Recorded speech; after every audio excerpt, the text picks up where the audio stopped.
Assalamualaikum warahmatullahi wabarakatuh. Saya Siti Nadia Rahma, NPM 21170511102. Di sini saya akan menjelaskan materi tentang mesin Turing. Sejarah dari mesin Turing. Mesin Turing adalah model komputasi teoritis yang ditemukan oleh Alan Turing, berfungsi sebagai model ideal untuk melakukan perhitungan matematis. Alamat mesin Turing lahir 23 Juni 1912 sampai dengan meninggalnya 7 Juni 1954 pada umur 41 di Mayfield, Vale, London, Inggris. Dia adalah seorang peneliti matematika dan komputer dan pahlawan Perang Inggris. Dia adalah dari peneliti komputer modern digital pertama. Pada tahun 1236 oleh Alan Turing, seorang matematikawan Inggris, sebagai model matematis sederhana sebuah komputer. Meskipun sederhana, mesin Turing ini memiliki kemampuan untuk menggambarkan perilaku komputer general purpose. Mesin Turing dapat digunakan untuk menghitung kelas fungsi bilangan bulat yang dikenal dengan fungsi rekursif bagian.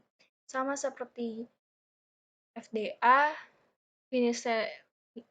FDA dan PDA, pushdown automata, yang dapat mengenali bahasa formal, maka mesin Turing dapat berperan sebagai mesin pengenal bahasa formal. Bahasa yang dikenal oleh mesin Turing adalah bahasa tanpa pembatasan, non-restrict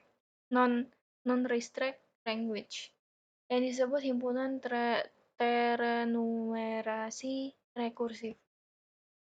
Ini perbedaan FSA atau PDA dengan mesin Turing. Kalau di FSA atau PDA, pita masukan hanya dapat dibaca. Kalau di mesin Turing, pita masukan dapat dibaca dan ditulis. Kalau di PDA, head hanya dapat digerakkan. Kalau di mesin Turing dapat digerakkan ke kiri maupun ke kanan. Selanjutnya di PDA atau FSA, pita masukan hanya berisi string masukan. Kalau di mesin Turing, pita masukan juga berfungsi sebagai tempat penyimpanan yang pada pengaksesannya tidak dibatasi.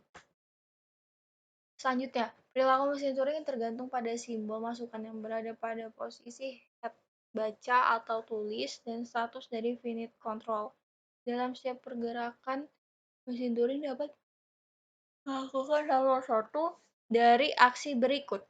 Yang pertama berubah status, menuliskan simbol pada pita masukan, yang terakhir menggerakkan head ke kiri atau ke kanan. Ini adalah sebuah contoh dari mesin Turing. Cukup sekian yang bisa saya sampaikan. Mohon maaf bila ada salah. Wassalamualaikum warahmatullahi wabarakatuh.